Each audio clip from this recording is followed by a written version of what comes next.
How far is town from here? It's like about 30 miles. Film dibuka dengan penampakan hutan belantara, diikuti pria bernama Raul yang berlari dalam keadaan sekarat hingga akhirnya dia tiba di depan kabin. Raul kembali teringat dengan anak kecil yang melihatnya dari jendela, lalu saat dia usai mengikat pendarahannya, terlihat kemunculan mobil di depan Raul. Dia pun kabur menjauhi mobil itu, di mana Raul masuk bersembunyi di dalam kabin, diikuti sang pengemudi yang mengeluarkan kapaknya. Keesokan paginya, pria bernama Jesse berencana berlibur di kabin, sementara Fernanda diarahkan sepupunya Chelsea agar tampil menarik. Come on, shake it out. Fernanda sempat menyukai Jesse di masa SMA, lalu pria bernama Jules tiba di tempat itu, di mana dia juga diajak liburan oleh kekasihnya Chelsea bernama Gabe. Hell no, you're not coming with us. Wrong. Gabe invited me. Chelsea tak suka Jules mengajak musuhnya bernama Celeste, dan terungkap mereka mengadakan liburan dalam rangka merayakan ulang tahun Chelsea. Hey, how's my favorite birthday girl? Mereka pun berkendara menjemput Jesse dan Celeste, di mana terlihat neneknya Jesse sedang berdoa untuk perlindungan cucunya. Namun Jesse kurang menyukai hal tersebut. Now again. It's for your protection. Terdengar kemunculan tamu yang adalah Celeste, dan Jesse tak menyangka Celeste ikut dalam liburan itu, diikuti neneknya Jesse yang menanyakan tujuan mereka. I'm going camping with my friends. Neneknya dengan terpaksa mengizinkan Jesse, lalu terdengar kedatangan teman lainnya, di mana Chelsea tak menyukai kehadiran Celeste. It's my birthday and I don't want some Tinder hoes. Only a lot of room in here. Come on in. Terlihat Celeste tertarik pada Gabe, lalu kelompok itu pun berkendara menuju kabin, dan di dalam mobil, Jesse turut senang karena Fernanda kembali ke California. Is your whole family coming down for the summer? No, it's just me and my dad. Ketika Chelsea sedang mencari saluran radio, terdengar pengumuman darurat yang akan disampaikan, namun Gabe tak peduli dengan hal itu dan menggantinya dengan musik. Di malam harinya, mobil berkendara di tengah anta beranta, lalu mereka pun singgah di pompa bensin, namun ternyata tempat itu telah lama ditinggalkan. We don't like creepy places like this, and it totally freaked me out. Mereka dikejutkan sheriff bernama Lorenzo yang mengira kelompok itu sedang tersesat, di mana dia memberitahukan kalau pompa bensin buka besok pagi dan mengarahkan mereka untuk berhati-hati di jalan. A lot of roadkill out there. Will do. Sure thing, Sheriff. Ketika kembali berkendara, mereka menertawakan tingkah Gabe yang takut dengan sheriff, dan Fernanda menganggap pria itu seperti psikopat. I look like a total psycho. You think everybody looks like a psycho? Beberapa saat kemudian, mobil mengalami kecelakaan saat Gabe akan mengonsumsi minuman, lalu mereka pun memeriksa mobil yang rusak di bagian depan. God, my poor baby.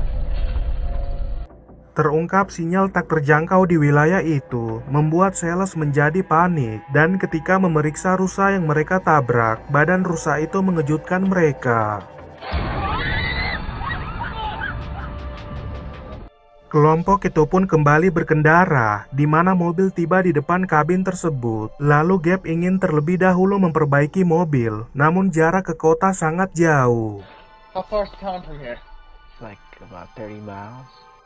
Mereka memutuskan untuk bermalam di kabin, dan Fernanda merasa seram dengan tempat itu, diikuti penampakan kapak pria yang di awal film.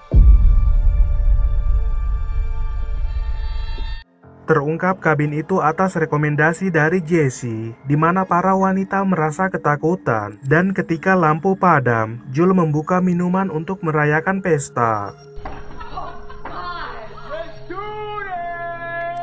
Mereka pun mengadakan pesta ulang tahun Chelsea, namun Fernanda tak ikut minum. Lalu Jules mengeluarkan kue brownies khusus yang telah dicampuri benda terlarang. Seseorang sedang mengintai mereka di luar kabin, dan saat Jesse menawarkan Fernanda minuman, teman lainnya mengajak Fernanda untuk bersulang bersama. Mereka pun bersulang untuk ulang tahun Chelsea, di mana Fernanda terpaksa ikut minum, lalu Sales ingin berdansa setelah mendengar lagu kesukaannya. Chelsea dan Gabe juga ikut berdansa, sementara Jesse dan Fernanda kembali ke kursi. Chelsea bertengkar dengan Sales yang mengungkapkan hubungannya dengan Gabe. What we had is so fresh, man. What? Kesal dengan hal itu, Chelsea langsung menyerang Sales, sementara Jul merekam keduanya, lalu Sales pun memutuskan pergi dari kabin tersebut. You had the worst birthday ever! Ugh!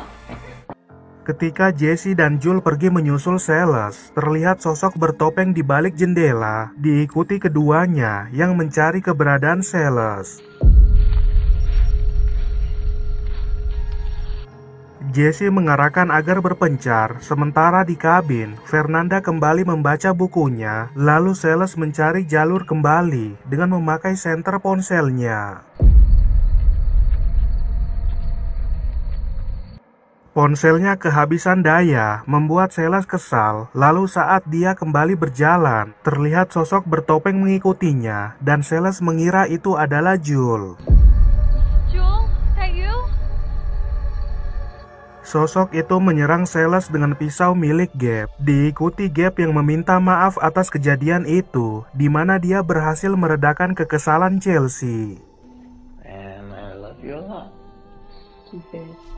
Fernanda mendengar seseorang menggedor-gedor lemari, lalu dia pun pergi memeriksanya yang berada di lantai atas. Ketika memeriksa kamar, Fernanda tak menemukan hal aneh di tempat itu sebelum dikejutkan dengan pantulan cermin dirinya sendiri. Dia pun memeriksa lemari itu dan dikejutkan dengan keberadaan jasad Raul, diikuti teman lainnya yang mendengar jeritan Fernanda. Fernanda memberitahukan jasad yang dilihatnya, dan ketika naik memeriksanya, mereka tak menemukan apapun di tempat tersebut. There's nothing here. He was right there, I swear. Teman lainnya menganggap itu karena efek minuman, lalu Gabe dan Chelsea memutuskan untuk pergi mencari Sales. Why don't you guys just hang out here, okay? We'll be right back. Alright? Setibanya di dalam hutan, Chelsea kesal dengan Gabe yang ingin mencari Sales, di mana terungkap tujuan Gabe ke tempat itu agar keduanya dapat bercinta. Ketika sedang beradu geprek, keduanya dikejutkan dengan jasad Sales. Lalu setibanya di kabin, Gabe dan Chelsea memberitahukan hal itu, dan mereka pun pergi memeriksanya. Calm down. Okay, let's go find it, right? Mereka tak menemukan apapun selain pakaian Gabe dan Chelsea, di mana Jul menduga kalau itu efek dari kue brownies. Lalu mereka pun memutuskan untuk meredakan efek mabuk di kabin. Setibanya di kabin, mereka mengatur kamar untuk tidur, dan Jesse ingin berjaga bersama Fernanda, namun Fernanda menolaknya, lalu terdengar ketukan pintu. Ketika Jesse pergi memeriksanya, terlihat jasad Raul yang sengaja diletakkan di depan kabin, lalu Gabe mengusulkan untuk segera memperbaiki mobil dan pergi dari tempat tersebut. Look, we need to fix the car and just get out of here.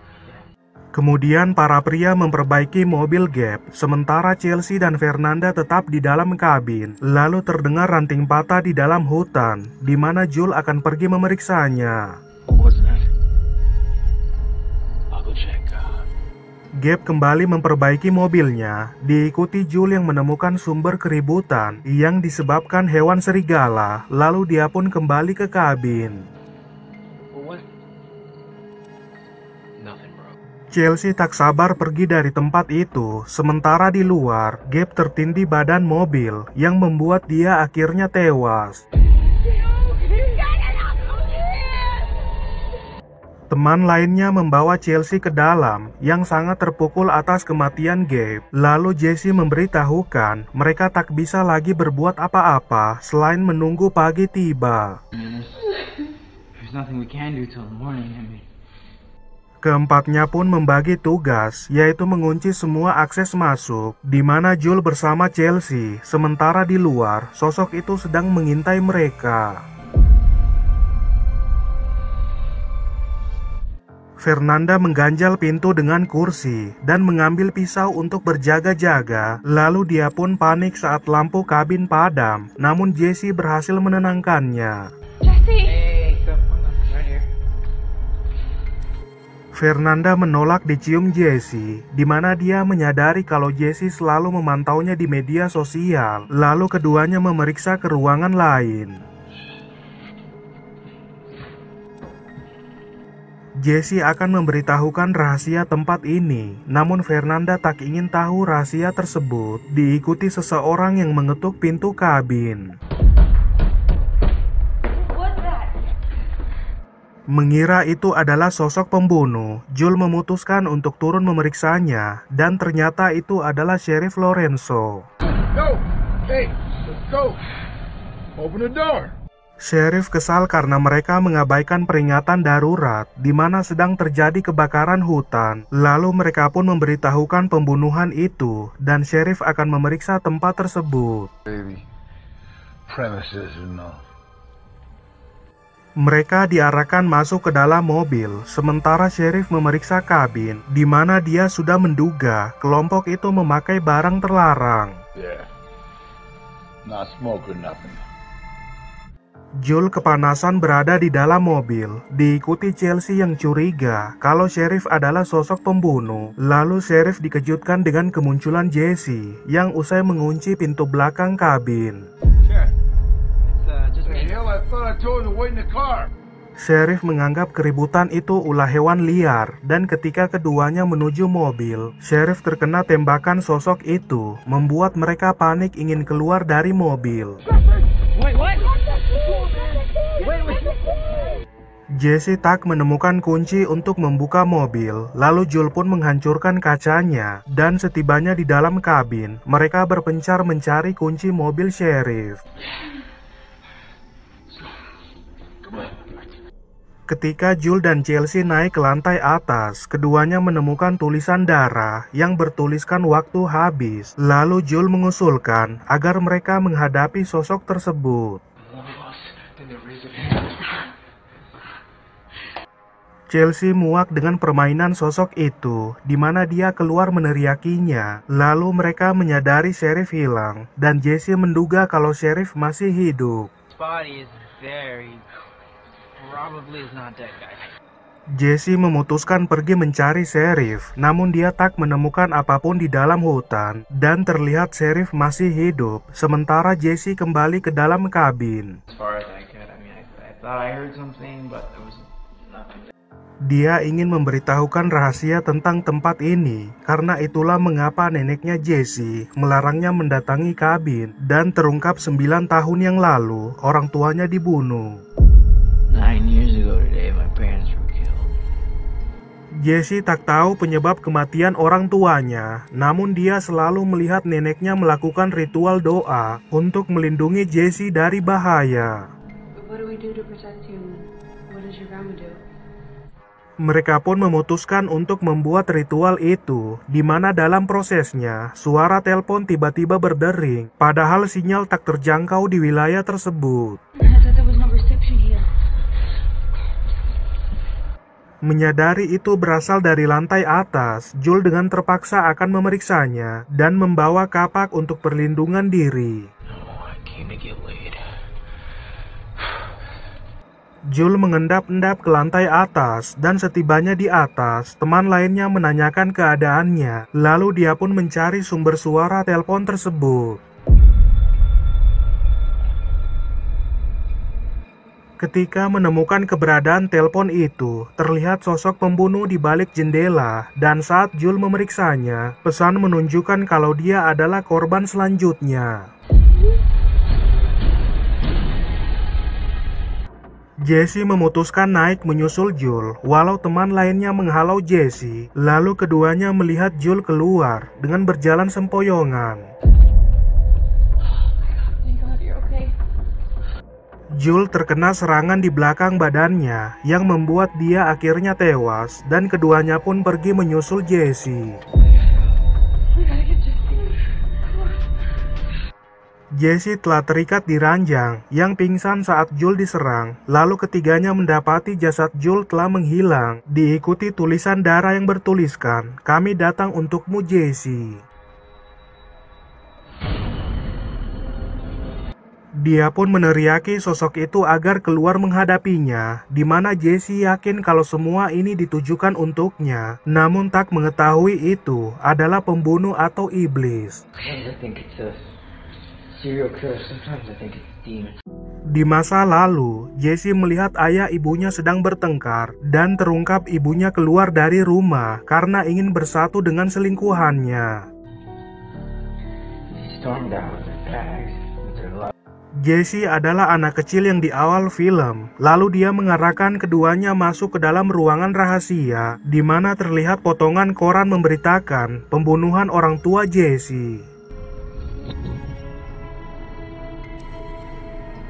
Foto menunjukkan Fernanda bersama ayahnya dan terungkap pembunuh orang tua Jesse dan selingkuhan ibunya Jesse adalah ayahnya Fernanda. That man was your father, Fernanda. Pria bernama Raul adalah ayahnya Fernanda, di mana Chelsea menyadari kalau sosok pembunuh adalah Jesse, namun dia seketika ditewaskan oleh Jesse. Oh my God. Fernanda kabur dari ruangan itu, lalu mengecoh Jesse dengan naik ke lantai atas dan bersembunyi di dalam kamar. Jesse mendengar jeritan Fernanda yang terkejut melihat jasad teman-temannya, lalu terdengar Jesse berada di luar kamar, namun dia tiba-tiba menghilang. Ketika Fernanda akan memeriksanya, terlihat Jesse merusak pintu kamar dengan kapak, di mana Jesse menyatakan Fernanda harus membayar dosa ayahnya. Sins of the father are sins of the son. Scene menampilkan ayahnya Fernanda mencegah ancaman senjata ayahnya Jesse yang tidak sengaja membuat kedua orang tuanya Jesse tewas. Most important. No. His only daughter. Fernanda merebut kunci mobil sheriff, lalu dia kembali melarikan diri, dan ketika akan pergi dengan mobil, mobilnya kesusahan untuk melaju. Jesse menangkap Fernanda sebelum membuatnya pingsan, dan beberapa saat kemudian, Jesse telah mengikat Fernanda di meja, di mana dia akan mengadakan ritual. Ketika Jesse pergi mengambil sesuatu, Fernanda berusaha melepaskan ikatannya, lalu terlihat kemunculan seseorang yang adalah neneknya Jesse. Jesse diarahkan untuk membunuh Fernanda, lalu neneknya Jesse pulang duluan ke rumah, sementara Jesse akan terlebih dahulu menyelesaikan tugasnya. Scene menampilkan Jesse telah mengatur semua dari awal, di mana dia membunuh semua teman lainnya, dan neneknya adalah sang penembak yang menembak Sheriff Lorenzo. Jesse juga menyerang dirinya sendiri agar teman lainnya tidak curiga kalau dia adalah pelaku. Lalu Jesse pun akan mengeksekusi Fernanda. You saw that one, huh? Yeah. Dalam prosesnya, Jesse tewas terkena tembakan dari luar, di mana itu adalah Sheriff Lorenzo yang masih hidup. You okay? Ketika keduanya pergi dari tempat itu, terlihat tembakan yang ditembakkan 2 kali sebelum layar menjadi hitam.